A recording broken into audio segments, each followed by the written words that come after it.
Can everyone hear me at the back all right? Yes, don't need a microphone, perfect. Welcome to Jigsaw. Welcome to London Apple Admins. I'm Dave, I know a few of you in the room. I work at Jigsaw and I'm really responsible for our pre-sales department as well as our technical solutions that we sell into business and education. Very conscious that you're in a reseller building. I don't ever want to be accused of a sales pitch, especially when Graham's in the room. So hopefully we'll go through today and it won't be salesy, be interesting discussion, etc, etc. But a little bit about Jigsaw 24.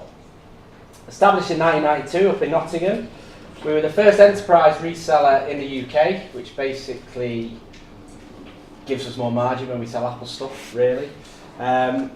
We've got 25 certified engineers across all sorts of technology, Jamf, Cisco, Meraki, other MDMs, all that sort of stuff. And we opened this building in 2014 when we acquired another company called Square. And that's pretty much all I wanted to say about us. We are hiring as well, so any good technical people looking for a change of job, feel free to grab me at the end. We're always looking for good people. And because we are a reseller, I didn't want to be accused of being salesy, so I didn't want to feel like I was pushing any particular product towards you. So I thought we'd talk a little bit about password policies, and specifically whether or not password policies are in fact a thing of the past. Now, you'll have to forgive me, I wasn't at the last London Apple Admins and I wasn't at Macaduck, so if I'm going over old ground, I do apologise, but I live in Nottingham, so I unfortunately don't get out down south too much because, yeah, it's too busy down here.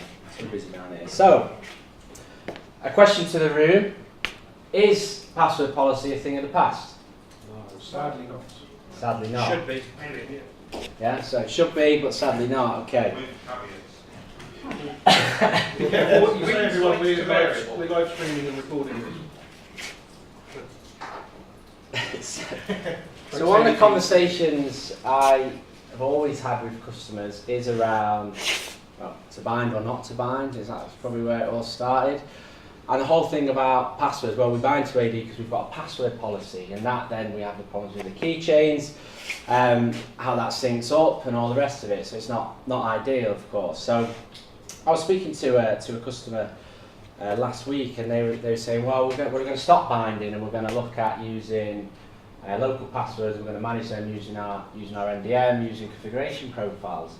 And I was thinking, well, really, then we're just replicating that password policy we've had in AD using an MDM. And then I was reading about it a little bit, and I actually came across the National Institute of Standards and Technology, which apparently is a US thing. It's probably big in America. And one of the things that they advise around is basically agencies to jettison, which I think is a great word, outdated password complexity rules in favour of user friendliness. So I had to think about what that meant a little bit. And if you think about it, I know my mother is certainly guilty of this, my wife is certainly guilty of this in her organisation. She literally, any time a password comes in, she changes it, adds the 1 to the end, puts a capital letter on it. Their current password is, so anyone could probably guess that. And she just sees them in the year, every year, basically. So you think, well, that's not very secure, is it? I could get into that account, no problem. But the question is it a legacy requirement? So has anyone in the room gone to their security department and said, let's abandon this password policy? Is that something that anyone's trying to have a conversation about at the moment? And how's that going in your environment? Interestingly, the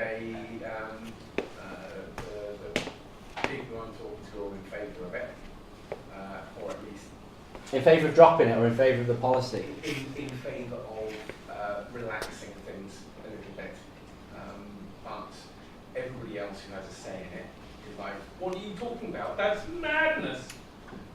So it's a difficult conversation. It is a difficult conversation. I do feel, though, at the moment, we are coming up to a point where people are seriously thinking about doing it.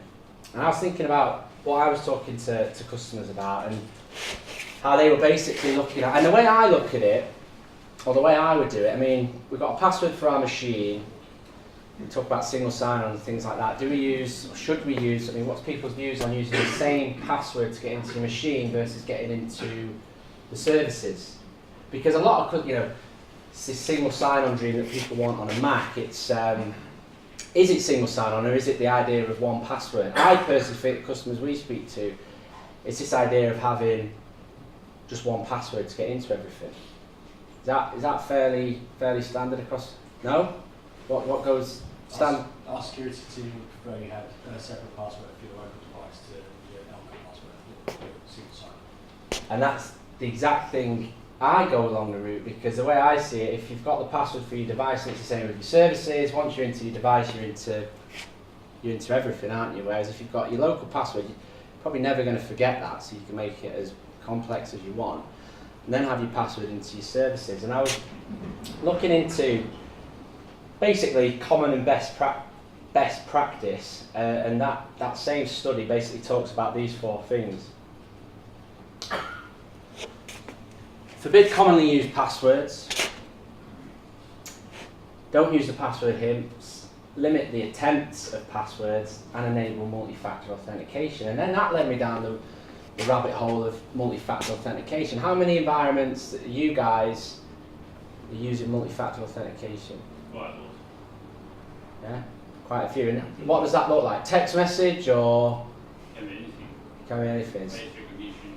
So we have this thing, and then I got really into that text message and the security around the text message. Is that a secure way of doing multi-factor authentication? It's really quite interesting. The way I've tended to come at things just recently is making the device and the services secure first.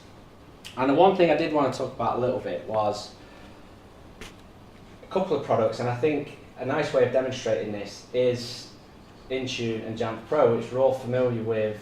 The partnership there announced a couple of years ago. And basically the idea being here, I mean, I share my computer with my partner. No, that's wrong. She has a computer and I will use her computer. So when I'm looking at accessing emails or something, I might use whatever computer is with me at the time. This week, I've left my computer in a taxi. So I need to basically use something else to get into my email. Now, God knows what she is doing on her computer, but how can I say as an organisation that it's a secure device? And I think that the whole partnership here demonstrates that really nicely.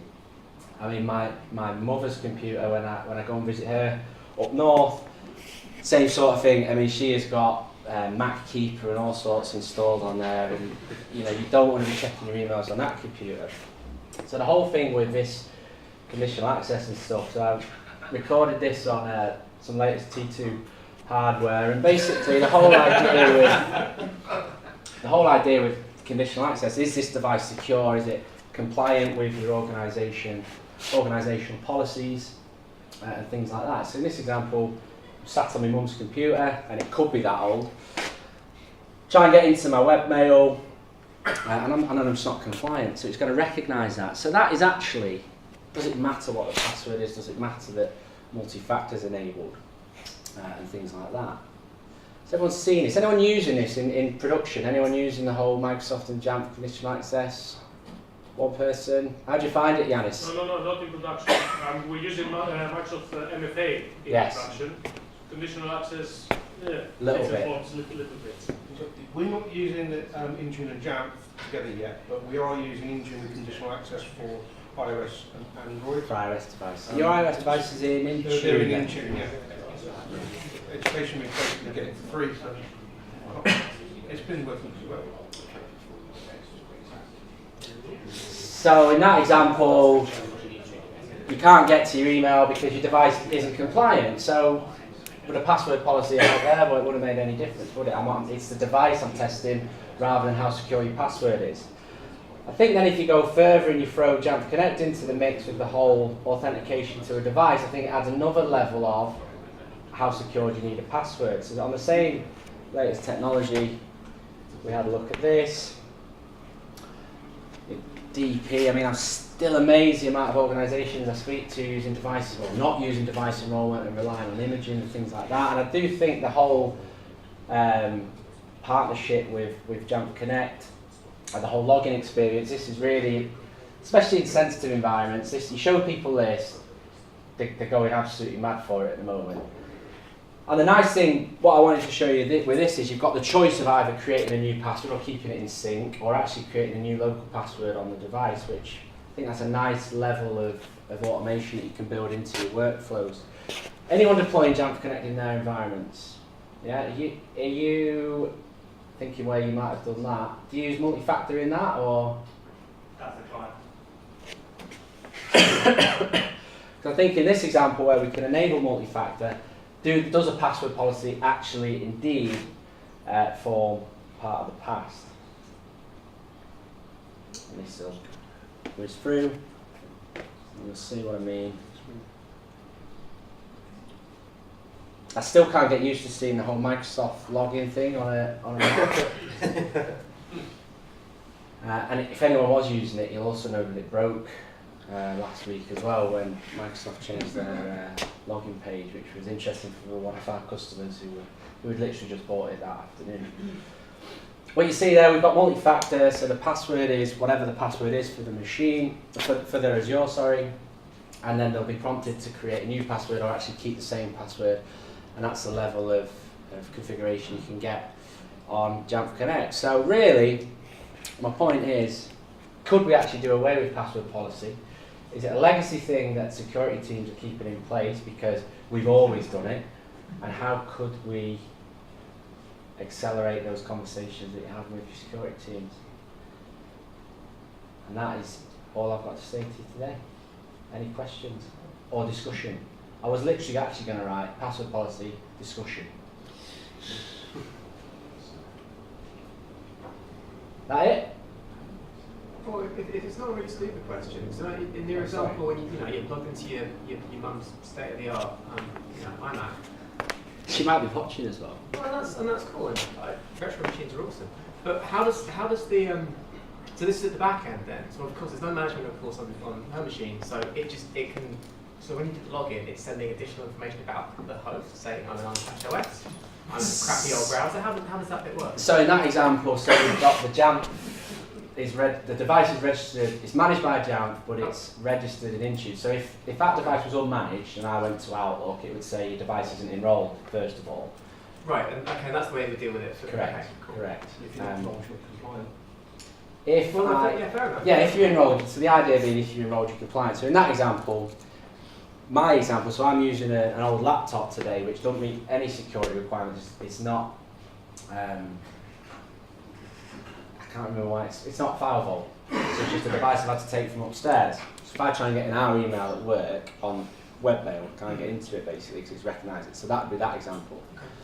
In an example like my mother's computer, when I go up at Easter, if I tried on there, it would say your device needs to be enrolled in this organisation, or just check your email. And you can go further and do things like you're not on the latest OS. You're not on the latest OS, what's the location you're logging in from. But all of that is sort of stuff. so that wasn't entirely clear when we talked about it. So okay, it Or you does can involve an MDM or some sort of enrollment or management. Correct, Okay, correct. cool. Thanks. What you showed there, is that just the initial login that you would do on an out-of-the-box machine, or is For the device enrollment where it prompted to yeah, create... that's the device enrollment, but then the login process subsequently is what, the Microsoft box every time? Or? Microsoft Box every time, so that's a good question. So one question that people always ask is, well, what happens if you can't get to the internet? Because that's obviously loading, going out to Azure and loading the login page. Well, you can specify within the configuration profile, local auth, local admin is allowed, or you can actually disable that altogether. I was speaking to a customer on Tuesday and I said, he was using Okta, not Microsoft. And I said to him, well, what happens if they can't get to the internet? They can't log in because he's disabled local auth completely because he needs to say, if you log into this machine, we need multi-factor. So he's done away with password policies and he's going down that route, which is, depending on where your devices are, it's one of them balancing acts. So you set separate local admin passwords? You have the choice. So you can either sync that password up with the cloud service, the identity provider you're using, or you can have a completely separate local password. So in our environment, we'd log in with a device password similar in your example, and then to get into our Office 365, that's when we get prompted for multi-factor. Can you set it so that you can have local auth, but only for X number of days since last connected to the internet, or X number of tries, or something like that? I've not seen that in the keys as it is today, so I'm not sure. Good question. That would be useful. Would be, wouldn't it? Okay. Happy days. Thank you very much. No worries.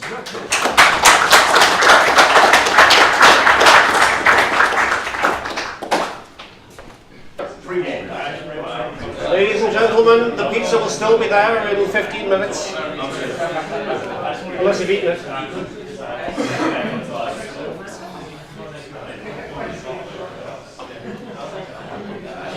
Are we all here? No.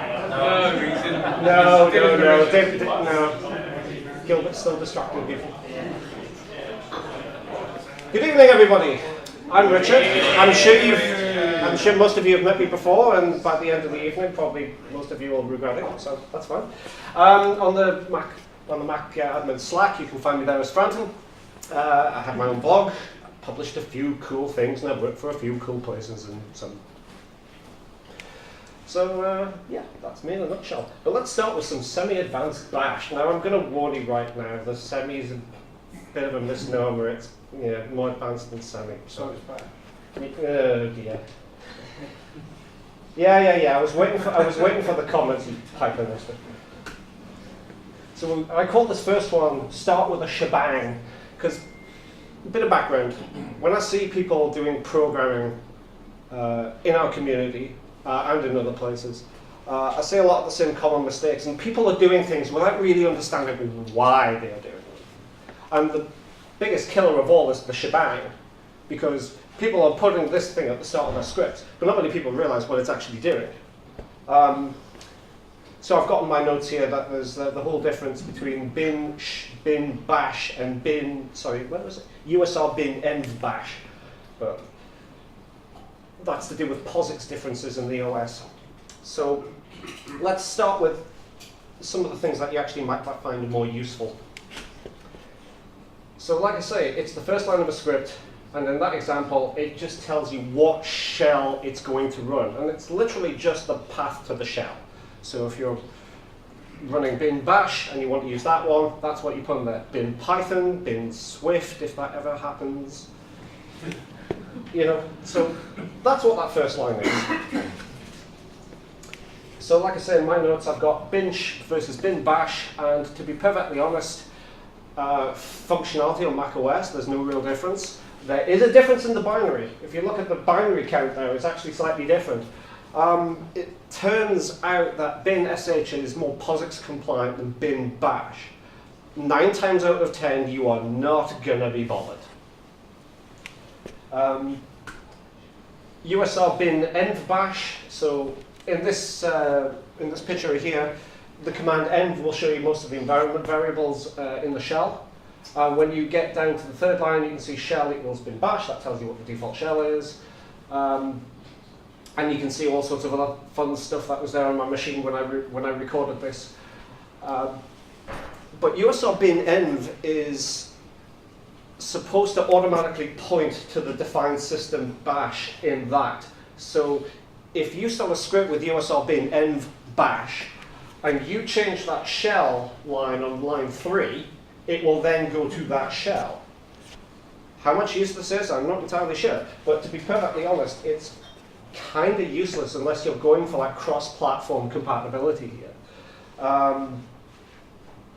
Things like different versions of Unixes store things in slightly different places. Anyone who's ever played around with Ubuntu for a while and then gone to Red Hat will know exactly what I mean, where the same bits of software will reside in completely different places. So this is one of the ways of ensuring compatibility across that.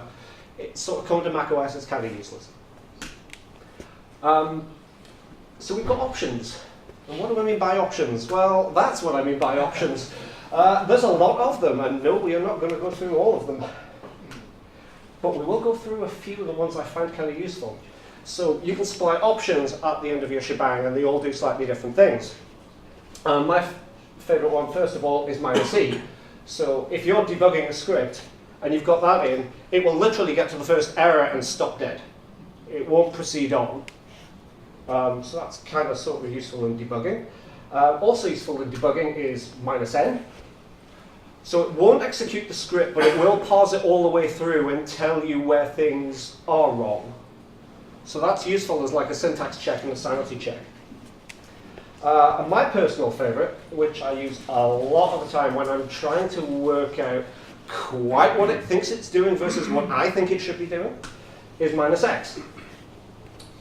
So when I'm debugging stuff, I'll put that on, and as I'm looking at the terminal output, I'm seeing what it thinks it's seeing, as well as any output that would normally come out. It makes for a giant mess, but it's worth sorting through. I find it really, really handy when you're trying to debug escaping parameters, when you're trying to mix your single quotes and your double quotes. So now that we've got past some of the easier parts, let's go to built-in variables.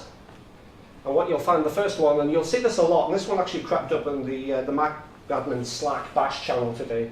There's a guy who was trying to work out what the PID of the process he just called was. And that's that one, that's the $! And that will give you the process ID of the last job that you ran in the background. So if you say, for example, call Cocoa Dialog with an ampersand at the end to put it in the background, and then immediately go variable equals that, you just captured the PID of the process that you've just backgrounded. And that's kind of useful, because in this example, I'm running a script. You can see in its output what PID number is there, but I haven't captured it. I can then capture into a variable with that command. I can echo out the PID number. But it means if I run something and I background it and I want to get rid of it later, it means I can specify the direct PID. It means I'm not trying to do something, say, like kill all Python. Because that might kill more than you expected. So the next one is the $. And that will get you the process ID of the script that you've written that's actually running. And that's useful if you actually want to pass those details to something else. So again, in this example, I've run that, and all the script itself has is an output that says echo $$ with my PID is. So I know what PID I'm running under. And where that's kind of handy is things like StartOS install, because StartOS install has this thing called --PID to signal.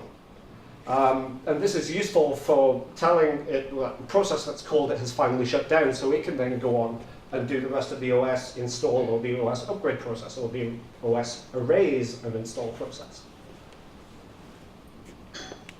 And again, it's for when you need something more surgical than kill all Python. My other favorite one is ifs. And ifs is also the bane of my life at the same time, because it's the internal field separator, and it defines what causes line splitting. And what I mean by line splitting is if you're trying to capture an output into a variable, again, you will get results different from what you expect at times when things are putting different characters in there. Say, for example, well, first of all, let me define what the default is.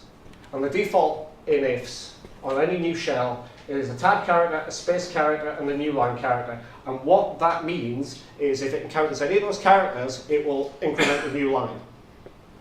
So in my example here, I've got the craziest way of listing the contents of a directory, but it's to emphasize the point here. So I've actually got a bunch of files in here. So I've just done ls dot and echo the file out. And with every space, it has come up with a new line. So if you're writing a script that's trying to parse something out of a directory and you're not taking spaces into account, you're going to end up in an unholy mess. because that's the kind of output that you'll end up dealing with. I really don't actually have a file in there called 231770-01. Yeah, I'm not that sad. So what we can do is we can change it. And we can change it so that only say splits on a new line. And we do it with ifs equals $ single quote /n, which is new line, close quote. The bit before it, which is OFs equals ifs, is my little thing where I like to back up what it was so I can restore it later. Some people like to do unset. But anyway, the point being that when you change how ifs behaves, suddenly I'm now able to deal with all the spaces in the file names. And what you actually find is that instead of that weird file that was 231770-01, it's actually part of a much larger file that's called Dyson V7 Trigger Bagless Cordless Hand Vac. Because yes, I was looking at vacuum cleaners at the time. And then I set ifs back to normal because I'm nice and well behaved. And the reason that you want to do stuff like that is because if you do kill all Python space 2.7, you might get the wrong one. By the way, that doesn't actually exist, so you would actually kill all Python with that command. Because if you take the space out, then it might do the right one. But anyway, enough Python jokes, seriously. I/O redirection. I/O redirection I find very useful. So a bit of background. On Unix and Unix shells, and this applies to everything that runs there, you've got these things called standard streams. And like the caption says, it's all about how input and output between the computer and its environment are handled. On Unix, you've got this thing in the file system called /proc, and that's how you monitor various bits of how that OS works. That's not there on Mac OS. But the big thing is, it's just data being passed around. And if you know how to manipulate it, you can do some cool stuff with it. And you might have even encountered some of this stuff by accident. So like I said, there are 3 standard streams. You've got standard in, which is 0. So that's literally like your keyboard input into the computer. Okay? You've got standard out, aka number 1. Well, these numbers are important, we'll get to that. And in this case, standard out is the output from your code to the screen. And then, of course, you've got standard error, which is number 2. And that sometimes goes to the screen, but sometimes doesn't. And we can do all sorts of cool things and redirect where they go. So some of you might have been playing around with commands, and you've been trying to capture them to variables, and not quite got what you thought you would get. Or if you run the command and it appears, all the stuff appears on the screen, and then only some of it appears in the variable, you're actually seeing probably seeing the difference between the 2 separate streams. And sometimes you get really badly written apps that will output everything on standard error when they shouldn't, even when the thing's been successful. So knowing about these things is kind of handy. So we'll go to our first example. And what I was doing in this example was I was doing a JSS API inquiry with all the relevant bits blacked out, so you can't quite see what the URL and the passwords were. And as you can see from that, I've just done a curl command into a variable called test. So the difference between that one, and that one, anybody see the difference? Nope. Okay, have a look at the end of -x get there. So when I go to the next slide, I've got this 2 greater than &1, and then of course, because I've forgotten my own slides, I actually put that around there. And so what I'm now redirecting is, remember the numbers from earlier?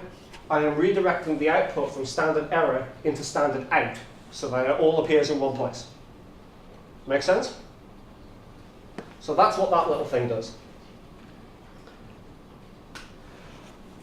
And then in the next example, I've got 2 into dev null, which means I have literally just sent all the errors to nowhere. And that's really good on certain other commands. That's a really good backup device. Neil has just said it makes a really good backup device. Unfortunately, I know someone who did that for real, and they didn't catch it for 18 months. Anyway, that's another story entirely. So that's when you've got, say, for example, commands like XPath. XPath loves to output all sorts of extra things that then don't get captured or get captured in the wrong place. So if you direct all the errors from, say, XPath into dev null, you either get what you want or you get nothing. But if you get nothing, that's a bad sign anyway, so that's fine. And then finally, and this is the cleverest one of all, it's called create your own named pipe. And I spent a long time looking for that graphic. So the thing about is you don't have to use the pre-existing system ones. You can create your own. And this comes in really handy for certain other things. So I've actually got some example code coming up. So this is actually the prototype of something I wrote for Cocoa Dialog. So before I go through the code and explain the finer points of what I'm doing, here's what the end result should have been. And that is, I've got a script that's running, and I want to output a progress bar through Cocoa Dialog. And I want that progress bar to be accurate rather than just incrementing and doing stuff over and over. So the first thing I do is this line up here. And what this exec20 thing does is I'm going to use a file descriptor called 20. I'm going to create a name pipe called 20. And all that command does is, if there's any existing references on the system, it'll get rid of them. Okay?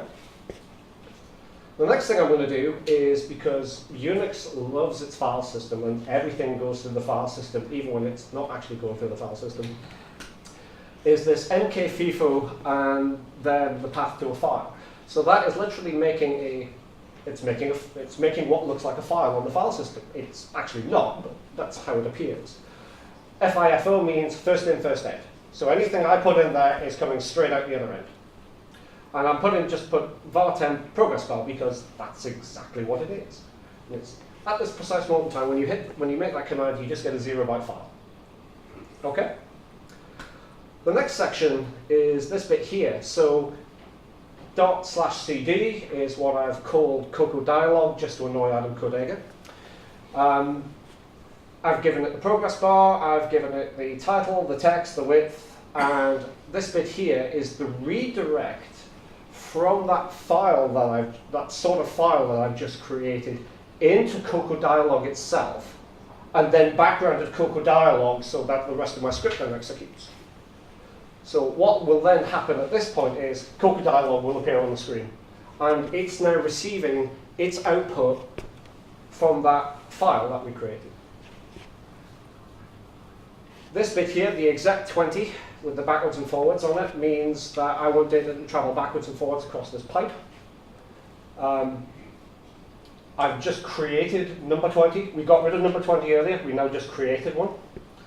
And I specified the file for it to use. Now it's important to note that it looks like a file on the file system. It might even behave like a file on the file system. It's actually somewhere hooked into the kernel itself. If you try and cat that file, you won't get much, or you might get a lot of stuff you didn't expect. But either way, what you will not get is anything intelligible. So anyway, that's all of your setup. So we've created the pipe. Sorry, we've got rid of the existing stuff. We've created a new file. We've redirected the contents of that file into the app that we want to receive input from. And then we've created the pipe with that command. We go to the next page here. Yeah, the script got quite long. You'll notice the bit where I just went code to work out what the %dialog was here. So I did leave a lot out, just for the sake of clarity. And all I'm doing is, whenever I want to feed that output into Cocoa Dialog, I'm just feeding it with this echo command. So in this case, I'm feeding in Cocoa Dialog the % variable, which tells me how far along that progress bar is actually going to be. And then the rest of it is the text that it's going to show after that progress bar. So in this case, when you've got the progress bar up, not only are you going to get the progress bar itself moving backwards and forwards, but you'll get up to date with however many % the thing's gone through, completed. And that bit at the end with the greater than ampersand 20 is redirecting that output into descriptor number 20, which loops around that file that we created and goes into Cocoa Dialog. So that means we can background one process and just have it set up to receive stuff and then continually feed it. with the result that this was actually one of the first semi-accurate progress bars I ever came up with. Now, obviously I'm leaving a lot out, but you've got the gist of how you set things up. And then, of course, right at the end, when you're done, that's how you get rid of it. You delete the file.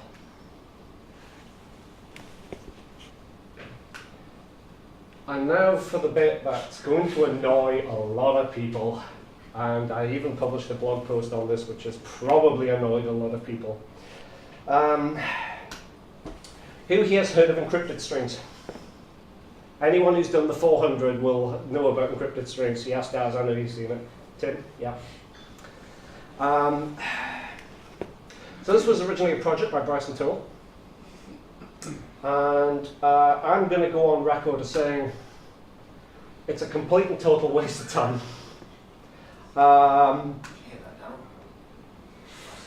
It's obfuscation, not encryption.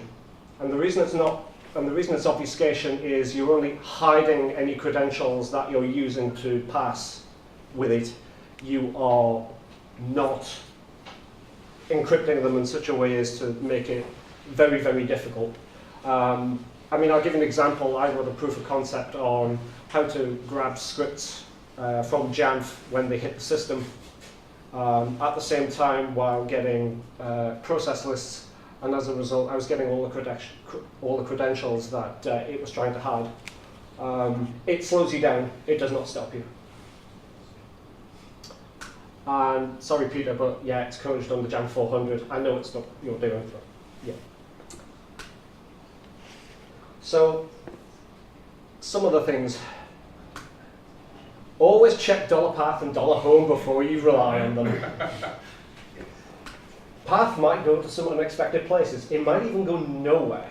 There are quite a few people who write scripts with full pass for all the commands that they call. I think that's just a tad excessive, but if that's what they want to do, then that's what they want to do. There's nothing wrong with it.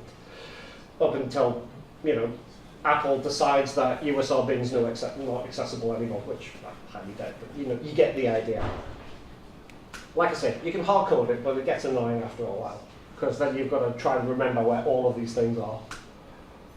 All I'll say is $home becomes also especially interesting if you set it to / etc. I'll leave that to you guys to think about. Like I was saying before, don't pass credentials to your script as parameters.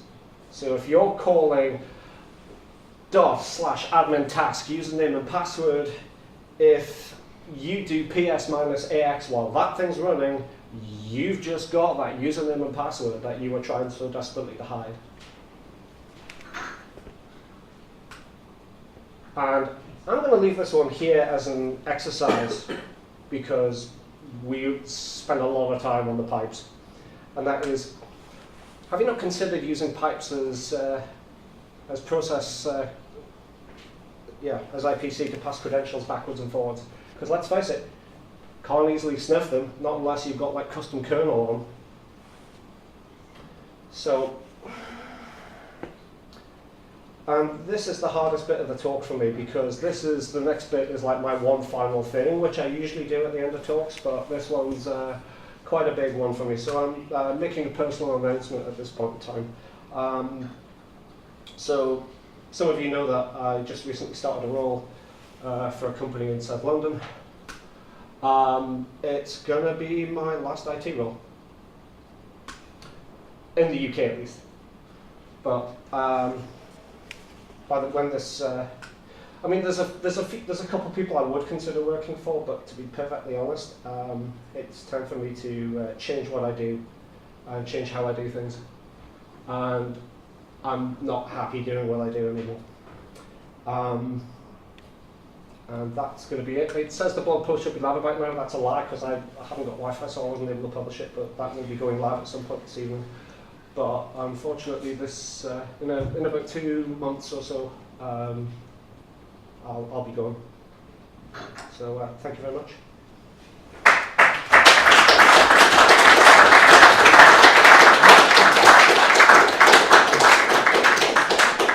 Richard, Q&A. Oh, yeah. That sounds quite ominous, but don't leave us hanging. You're going on to something? I don't know quite what's going on. Remember that, I mean, the blog post is going to explain a lot, but remember that I've had an application for a US green card in the works for quite some time now, and I've been battling that one backwards and forwards. Anyone who's been following my blog knows I'm up to part 6 on that with seemingly no end in sight. Well, maybe some end in sight sometime in the next 1 to 5 months, maybe. So you're having a career change? Yeah. Cool. I'm going to be doing a massive career change no matter what happens. Even if the US stuff doesn't work out, I've got the offer to do something else, which actually excites me for a change.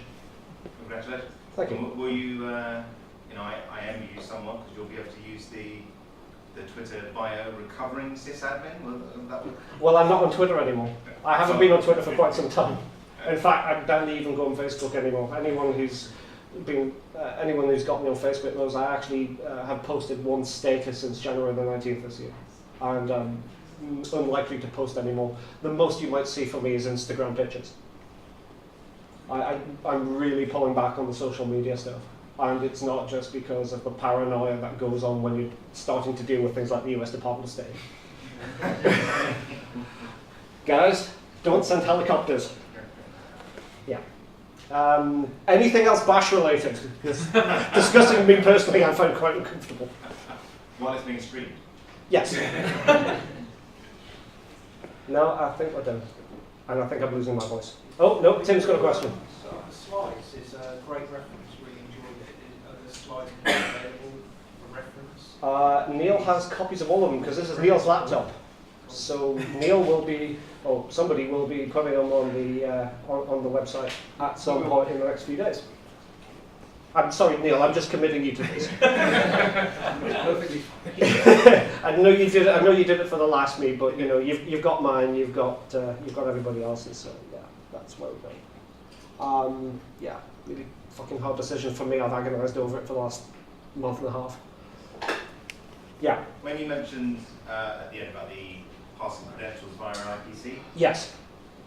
you got time to... Well, that's what that whole thing with the Coca Dialogue thing was about. That's exactly what I mean by passing by IPC.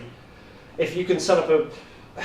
And to be perfectly honest, I had conversations with certain people in Jamf about this. Because one of the reasons why encrypted strings came about was to, plug the perceived hole in Jamf. Because people started off making username and passwords into scripts, and then that gets to be a pain in the arse to maintain. So you want to do it through the GUI. So you put them in as parameters, and next thing you know, they're visible on PS.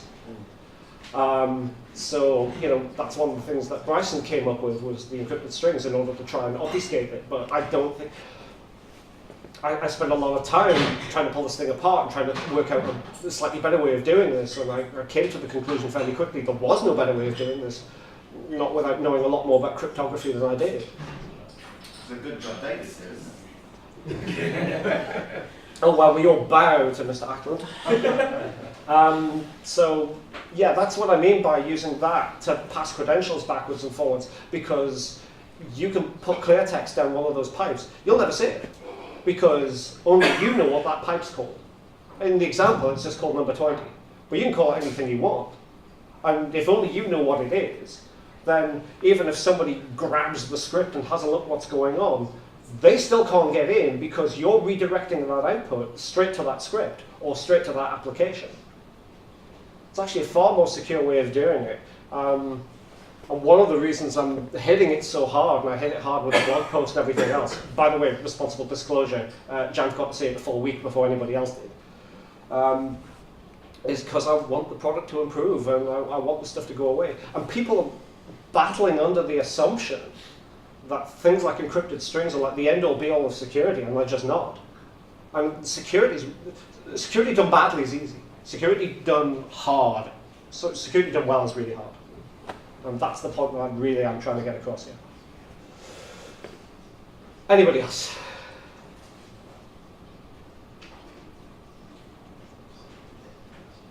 I think we're done here.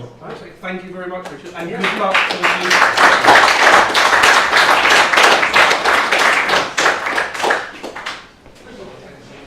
the longer I wait for you to sit down, the more time I'm filling up. So just going to stand here for a minute because, yeah, this is new to me.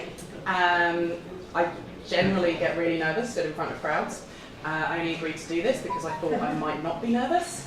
The last time I stood in front of a crowd about this big, I was trying to teach a load of 7-year-old kids about 15 years ago, and I actually fainted through nerves and just panicked. But I think I'm over that, so we're going to give it a go. So I have used a company template because I've not done this in a while, so thought I'd start with something that was familiar. Didn't have a title for this whole presentation. Generally, it's about Macs for this dummy. So it's a little bit about me and my experience with Macs, and then I've added in a topic because it's not the me show. So I put a tiny topic at the end, which might not be that fascinating. The last presentations were superb. There were animations, there was video. This is very much just slide, and a bit of me waffling on. So that's me. I'm Nadine Ripley. My current role is infrastructure lead at a company called Zinc Network. My colleague typed in my Slack address. I'm not absolutely sure that is my actual address, but there's a strong chance that it would be. But yeah, and I also don't use the app very often, but I'm trying to get better at that. So I got talked into doing this. I didn't know what I wanted to do, how I was going to do it, and if I'm unsure of what I'm going to do next, I ask myself the standard questions: who, what, where, when, why, and how. Kind of use it in IT. You leave out the questions that aren't relevant at the time and you plough ahead. So I took those initial questions and then I tried to sort of just fill them in to give me something to talk about. So the who. The who is me, and this is my current IT team in the organisation that I'm working in.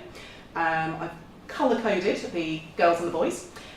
One reason I'm stood here is because I'm female, and I'm working in a team that is it's 50% female, and the women at the top of the hierarchy, which is something that I've not experienced before. I'm used to being often the only girl in the room, and not often in sort of a position of being able to affect change, but currently I am. So my boss, who's our Director of IT, is above me, myself, infrastructure lead, and our service delivery manager, all female. And we've also got 3 other members of the team, but they're all boys, so I won't go into that too much. So yeah, still talking about who, so this is about me. So a little bit about my relationship with Macs. I don't love them. It's an Apple admin event. I come along to these to learn about what's happening out there, to find out what people are doing with Macs, because I support them and I've worked with them for years. The organisation I'm in at the moment is almost 100% Mac. If I had a choice 5 years ago, I would have grumbled and tried to get everyone to change to Windows, because that's where I started. So yeah, I don't love Macs, but I've grown to accommodate them and get good at making them do the things that they need to do. Currently, on a day-to-day basis, I am not doing much on the Mac front. We've got a member of the team that sort of looks after that. I'm there to help him when he gets stuck. And my key skill in that is using Google and using lots of resources that some of the people in the room here will have put together. Okay, moving on to the next of my questions. So the next one is what? So I still didn't have a topic this morning. So I wasn't quite sure what I was going to talk about. So some of the things that I'm good at, I'm not particularly going to be talking about them now, but the reason I've listed it out is because I couldn't figure out the key things, the things that I'm best at. I couldn't figure out how to present or discuss how I do those. So I'm good at organising things, I'm good at leaving things to the last minute, which is why the presentation just got done today. I'm good at troubleshooting. I can't create anything, but in terms of if something fails or is not working as best it needs to be, I can troubleshoot it and error check it and make it go. I do lots of documentation. I work around a lot of procedure. I also, not letting go, I'm stubborn, like most people in IT. I'm stubborn. If it's not working and I want it to work, you keep at it until it gets done. And another thing I'm good at is not saying no, which is why I'm stood here, because I should have said no. I really should have said no, but I somehow said yes. It truly is Ben's fault. Ben, your fault. Right, okay, so an extension on what? So the next bit was, okay, so those are the list of things I'm good at. What the heck am I going to actually talk about? Sorry, no, my lines drifted on. So there are a couple of things that I could envisage talking about, but I'm stood in a room full of people who have created some things that I've used and amended, and it just, it felt like there was no point in giving you a version of something that you could do better yourselves. I didn't want to stand here and get corrected. So I could have gone through sort of the latest things I've done on our firewall and switches, but I don't think it's the audience for it, because you guys have been there and done that kind of thing already. I could have shown you something that I've done that's taken loads of somebody else's scripts, stuck them together, and made it work worse, but fit our purpose. But I didn't think that was worth doing either. So still not sure what I was going to present about. On my list of questions, I've got the where and the when, and the where is here, and the when is now. Very interesting slide. And then I've got the why. And the why, I've just, you might recognise that picture there, that's the Mac Mule. I found a better picture of him today with lovely pink leg casts on, but I only found out about it after it was too late. So the reason that I'm stood here is because Ben asked me to, and I forgot to say no. And the reason that he asked me to is that he's trying to increase the number of female speakers at these kind of events. I'm not sure if I'm the ideal candidate, but I fit the minimum criteria, so that's why I'm standing here right now. So moving on to how. What I'm doing right now is mostly from the hip, because I put it off until I couldn't put it off anymore. So I have thrown some things into these slides, but yeah, I'm sort of talking off my head, see what I can do. And another part of how is with a little help from a friend, a guy called Ludmir, who looks after our Macs right now. He's another reason that I'm stood here today, because he's the one who made Ben ask me. So that's kind of how. He wanted a free ticket, but yeah, wasn't to be. So I started off, I did some slides, I was supposed to say during the introduction, the aim of this presentation was basically to try and fill as much as 15 minutes as I was capable of doing, and trying to stay somewhere on topic. So at the end of this whole section, I move on to the topic I sort of half chose, and what I have decided to talk about, just because I've done it recently, is Cyber Essentials Plus, which is a sort of compliancy framework that our company has worked towards and achieved. After I decided to do this as a topic, I realised it really wasn't very visual, and you'll find that in the next few slides, because I've tried to sort of turn spreadsheets into this, and it just doesn't fit. Everything's a little bit too big. Yeah, and before I go into the ugly part of the presentation, I've been working in IT for about 18 years now, mostly for creative agencies, so I've been in and around Macs. Somehow I normally end up dealing with the paperwork. I am technical, I'm just not specific. And I've often I've been the only person around that's been willing or able to pick up a Mac and try and make it go. I've not invented things, but I have, just tried to make it work for what the organisation is looking for. So this bit's probably going to be way too quick and short and very boring. But yeah, Cyber Essentials Plus, has anyone come across it? Has anyone had to work to comply with it? Okay.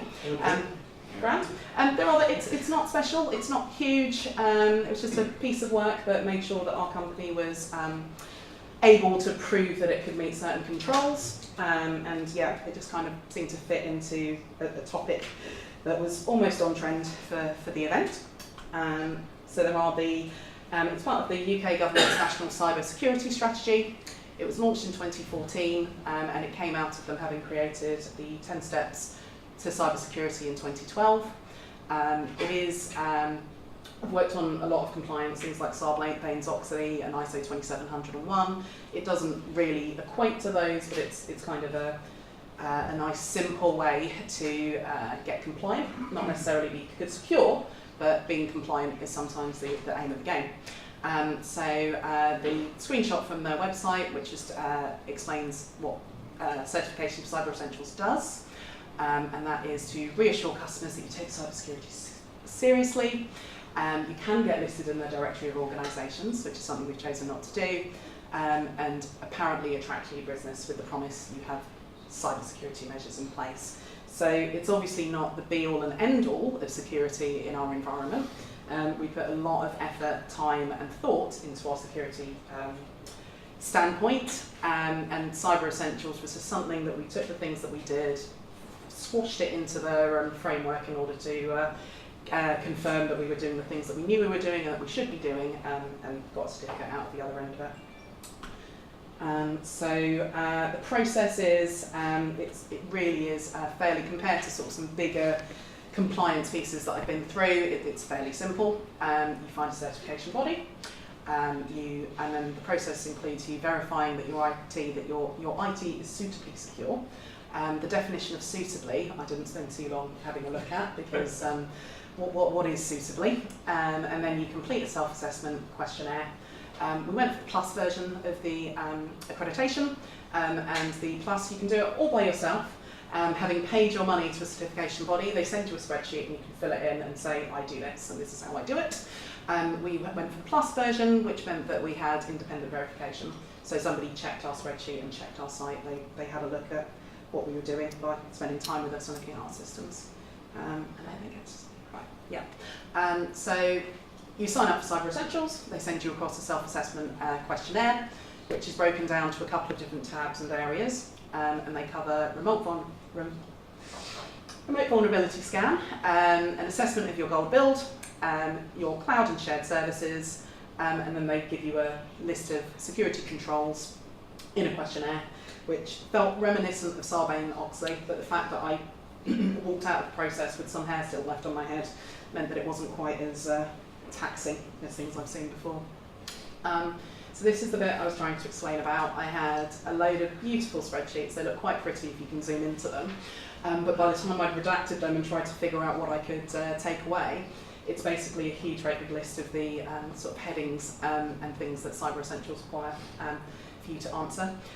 So you effectively go through each of your remote services, and that process alone took a really long time. And tell them how it's managed, the number of authentication interfaces, which is interesting because that's something I hadn't spent a lot of time counting before. So there are it's like, well, I get onto it by remote desktop or I SSH to it, but hang on a minute, how many different ways can I get onto the thing? So you fill in a questionnaire, giving them bits of information about what you do, and they then vulnerability scan those systems and find out. They check that what you filled in on the questionnaire matches up with what their systems are able to tell them. This process was fun. A lot of our remote systems lived in AWS, and I spent a lot of time trying to fill in the request for approval to do a penetration test, which was great because they want you to fill in instance IDs, but the company that I'm talking to wants IP addresses. So there was a whole great big, loads of fun just trying to match everything up so that I had everything lined up. But it's IT, you do things, repetitive things happen quite a lot. More of the same, this beautiful spreadsheet, it does look from a distance, it's all glossy. Oh, and I've duplicated, my bad. So yeah, it is just kind of, it does everything have multi-factor. Are you protected against brute force password guessing?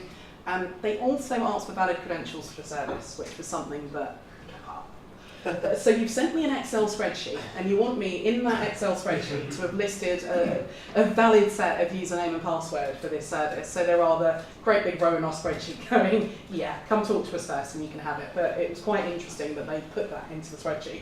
Feels a bit like a test, where it's like, yeah, they exist, and but you're going to have to approach us and see us face to face before we're going to give you any credentials to the system. So another one of the, if I'd animated it might have been a bit easy for me to remember, but another area that they ask you to talk about on your completed questionnaire are your cloud and shared services.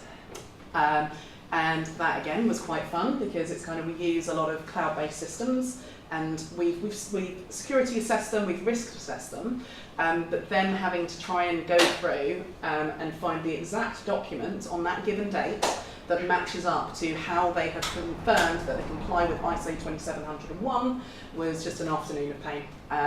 It's like, I'm comfortable that they're secure, they're big enough that you should know whether or not they're secure, but we had to sort of find those resources and pop those in. Then, the security controls questionnaire, there are about 50 controls. I wasn't going to try and put those into a PowerPoint presentation because it was just looking really miserable. A couple of sort of standard compliance headings, boundary firewalls into gateways, they want to know what you've got, how they're configured, how you're happy about the level of administrative access, your secure configuration, how you handle access control, how you protect against malware, and how you handle your patch management. It's all based on a spreadsheet system with nice little drop downs which give you the options of sometimes, most of the time, always. There was a section for notes, but they're just the trying to explain something that might exist as a whole policy document or a how-to guide, or explaining your context around something into a tiny spreadsheet. It's not a great fit, but we made it work and we got the certification out at the end of it. So that's a little bit about Cyber Essentials. I then I was trying to bulk out this presentation. I was aiming for 15 minutes. They told me it didn't have to be 15 minutes, but I was worried I'd be finished in 3.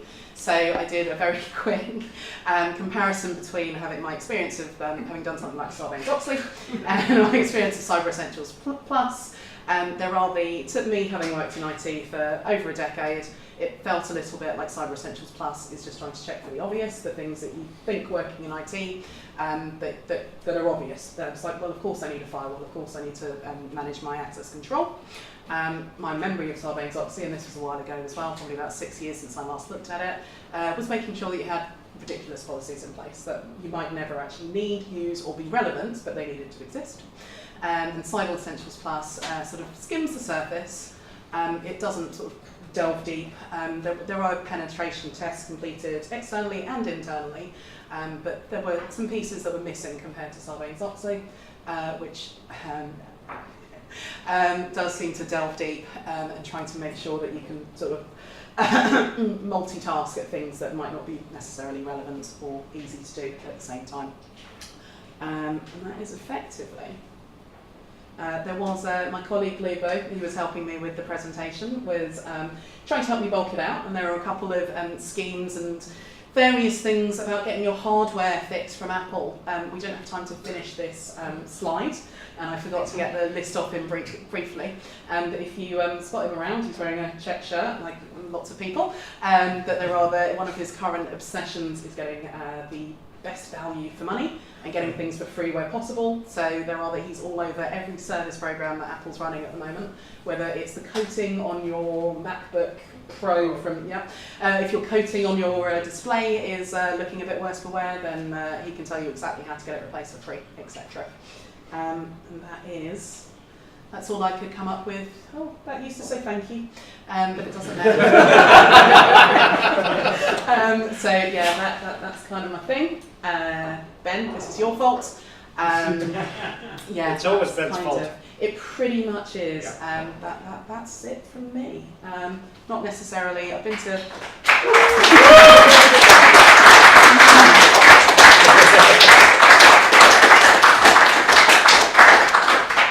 You're very kind. Everyone told me you'd be kind, and you have been. Any questions, suggestions, or jokes? Come on, Ben's not here. Let's talk about him. Oh, in the red jumper.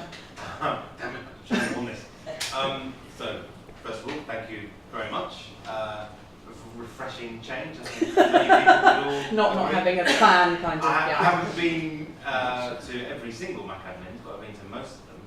Am I, Neil, perhaps you might know this first woman speaker? No. Yeah, No. Okay. The very first. One the of you. very first one. Right. Okay. So yeah, great. May that continue. Yeah, there are the, it doesn't, yeah, there are the, I was going to do a little spiel about how women don't necessarily fit into the stereotype. Yeah. I've shown up today, and not one other woman, unless I'm misreading. I've been before, and there's the usual, normally you'll get 3. In a crowded room, whether it's 60 men or 300 men, there's probably about 3 or 8 of us sitting around. We do stuff. There are, at the moment, I do loads of compliance, but I can also fix things. But the reason you've not had female speakers, I believe, is that they're possibly just not interested in talking. It can be incredibly intimidating. The route I took with this was that I'm full of a room of fully qualified know-it-alls. That's not a position that I can't speak for the whole of my gender, but it's not a position that I feel I hold. And so I sort of just waffled a bit about something that I've been through. So I don't know if that impacts how often The truth is, we're winging it as well. Yeah, I think a lot of people. But confidence, I think I believe that the confidence is probably lacking, and that might be why. And not just the confidence, but the self-promotion. It takes a bit of confidence and self-promotion in order to stand up and think, I'm going to show you something that I'm proud of, I'm impressed with, that I've worked hard on, or that I've found that's amazing. It's generally not, I don't want to get deep into gender stereotypes, but I think there are some things that stereotypes because they're mostly true, and some things that are that aren't a problem.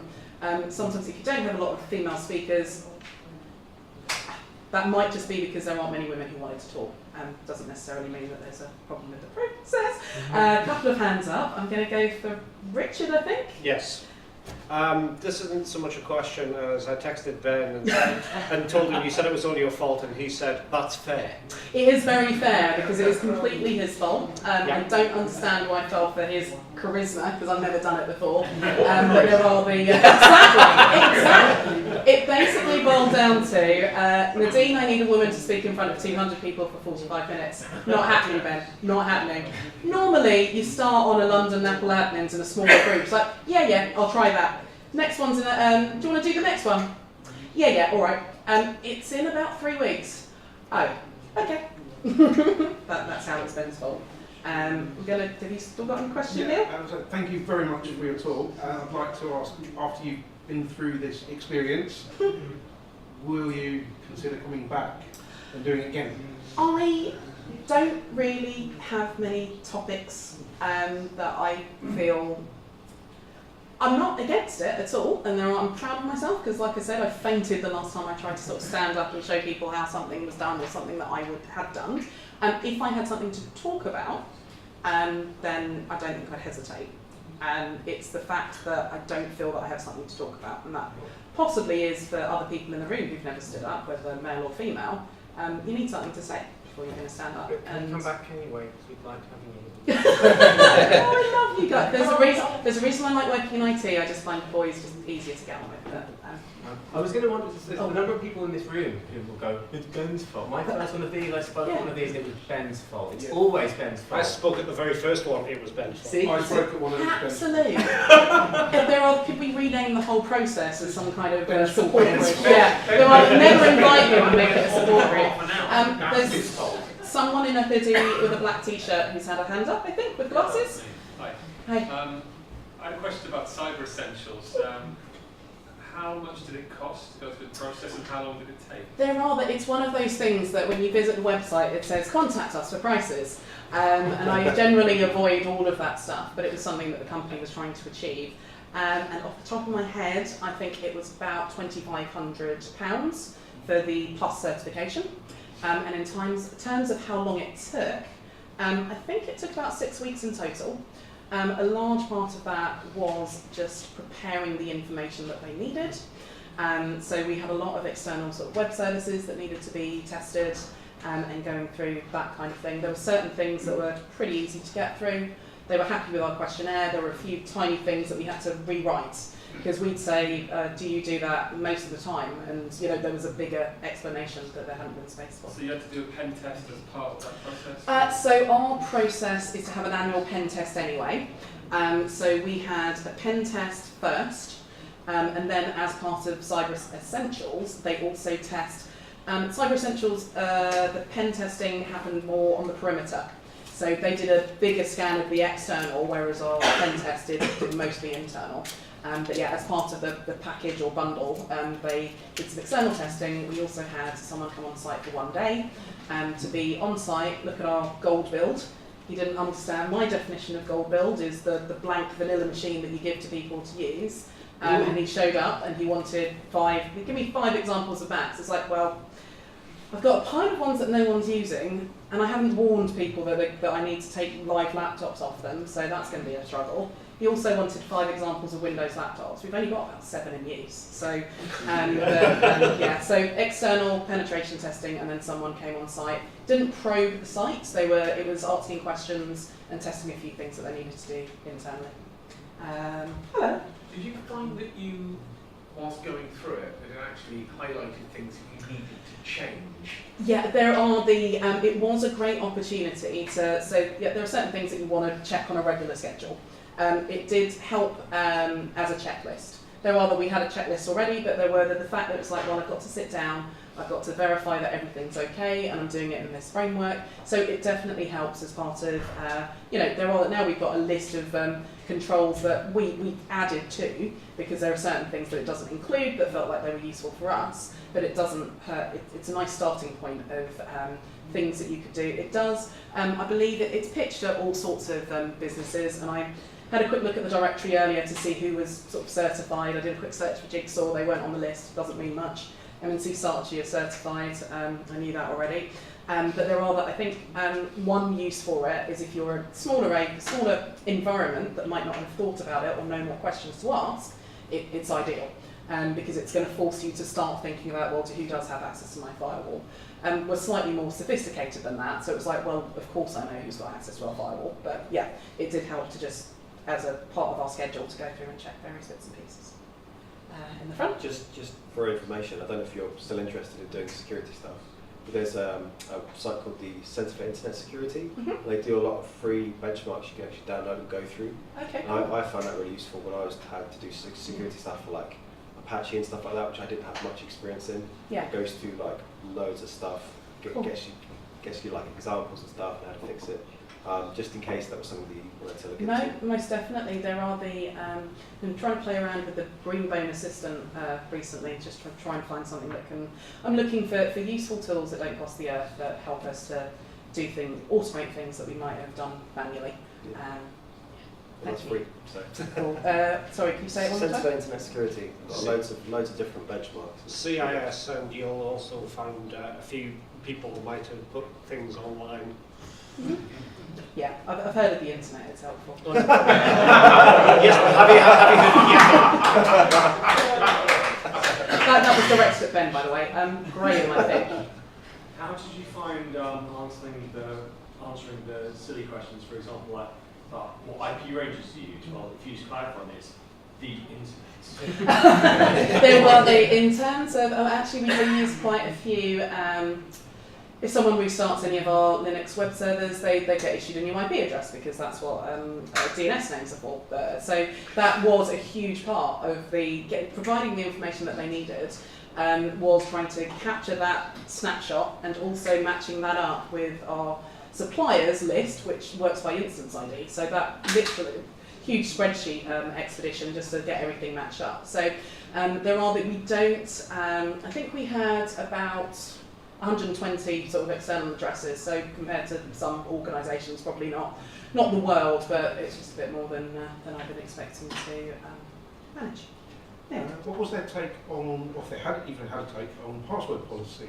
No, they hadn't, and I was going to print out the spreadsheet so I could refer to it. Yeah, they've got a take on password policy. I cannot remember what it was though. And I didn't bring it with me. It cost you £2,000. If anyone's interested, I'm happy to send you the spreadsheets with just the questions and things against them. They are the standard set controls. They match up with other controls in other instances. But there are you needed to have a password policy, and ours was above and beyond. But yeah. Yeah. Oh, Mario. No. You telling me you managed to skip the reference build test? I managed to skip the The what? reference build checks. You know the Reference gold build? build you're talking about. You know, Yeah. you're saying you managed to. It wasn't skipping the build, it was that he arrived wanting to look at live machines. So I've done Sarbanes-Oxley, it was just like, well, you want live machines, you can have live machines. I was working, this was our second year, we've done it twice, and the last time it was kind of, yeah, show us how you build a machine and what's included in it, and how you harden your base image. So that was year one. Year two, same question on the spreadsheet. Tell us about your gold builds so that we can ask you for some samples. And then at the time he arrived on site, and it had changed from show me your gold build to show me some live machines. So it wasn't skipping the build bit, it was just a complete twist of what they needed to look at. So It sounds like you got off lucky then, because you didn't have to run Nessus or anything like that. we had run Nessus as part of our penetration test a few months previously, but in terms of the current visit, they didn't run Nessus on site at the time. In my experience, Nessus has a habit of finding false positives. Yeah, lots of them about Adobe for some reason. There are others. I was like, what? False references to patches to previous OSs in my case, and then literally having to step through the installer to prove that it's not relevant. The other option would have been me talking about my experience of our penetration test, but that would have been even more boring. But yeah, for Cyber Essentials, there was not, don't quote me, but I'm pretty sure there wasn't an internal scan, just the show me some live machines. Kick people off the work that they're doing and busy doing and show me your live machines. Hoodie. Is this a one-off thing, or do you have to renew the certificate? Annually, they recommend that you do it annually. So you get your certificate and it has an expiry date on it. So there are the criteria also checked partly between year one and year two for us. There were some small twists. So it's like, oh, no, that's fine. I'll just update last year's spreadsheet. It's like, I'll just copy and paste bits out of last year's spreadsheet because it's changed slightly. So it's a living, breathing beast. So like certain other controls, ideally you go through it annually. So that'll be another £2.5 grand next year then? Yeah, effectively. But it does. If you are looking for things, if the things that it had mentioned being good at previously, possibly are the case. Where if you're looking for new business and you wanted to let them know about the kind of things that you were doing, you could sit down and tell them about all of your security policies, or you could say, well, actually, we've got this certificate. Someone externally came in, looked at what we were doing, and thought that we were sufficiently covered to get this. Do you know how it compares to ISO 27001? We've got ISO 27001 as well, and there are a lot of similarities, but ISO 27001 definitely does. There's more detail, there's more depth, and there's more detail. But there are in terms of sort of the external body coming in to have a look at what we were doing. It felt like Cyber Essentials were probing more. They were questioning more, whereas ISO 27001 were a little bit more, well, you've said it exists, so we'll take that. Okay, thank you.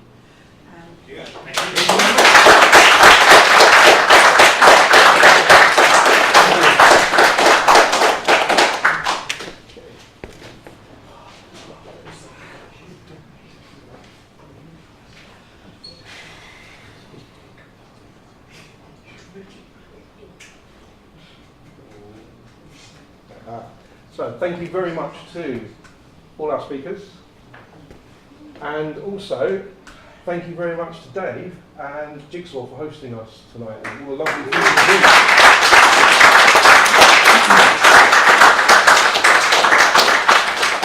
If you really like what you've seen and you're really interested in speaking at a future event, come and talk to Steve, Darren, Graham over there, or myself. And if you'd like to host us for a future event, also come and see us, because we're always on the lookout for new venues. And I shall not keep you any longer. We are off to a pub.